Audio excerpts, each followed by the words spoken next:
Част 2 от историята за моето обсесивно-компулсивно разстройство. Какво се случи през последните 10 години, откакто отключих обсесивно-компулсивно разстройство? Тъй като бях в много тежък стадий, започнах медикаментозна терапия, която ми подейства много добре още от начало. От 6 месеца след започването аз се чувствах невероятно, правех неща, които не съм правила до тогава и реших да спра терапията.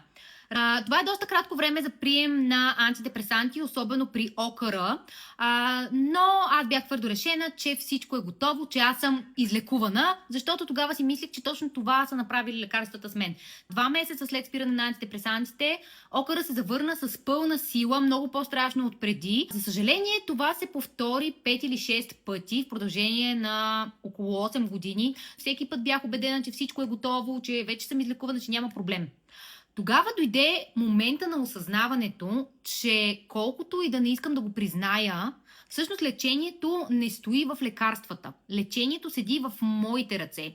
И това, че аз се подобрявам до известна степен, която ми дава възможност да живея един нормален живот, но с много ограничения, защото ОКР все още е там, не означава, че аз съм се излекувала. Бях проведала когнитивно-поведенческа терапия преди, но не прилагах нищо от нея. Просто бях научила абсолютно всичко, нейните упражнения, подходи при ОКР, но не прилагах абсолютно нищо. Защо?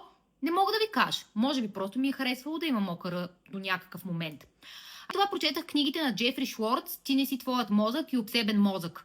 Великолепни книги за самонасочваща когнитивно-поведенческа терапия. Започнах заедно с мъжът ми да прилагам най-ефективният инструмент от когнитивно-поведенческата терапия, а именно ERP – Exposure and Response Prevention. Какво означава това? Нарочно да се излагаш на ситуации и мисли, които предизвикват обсесивни мисли в теб, и да не извършваш компулсиите, които ОКР те кара. Всичко това, което караше ОКР да се успокоява и да бъде сигурно, беше премахнато. Беше много тежко, особено при първите експозиции, наистина много неприятно, с високо ниво на тревожност. Със сигурност е добре да го правите с помощта на обучен терапевт или специалист, който има опит в това, защото това не е път, по който човек трябва да върви сам.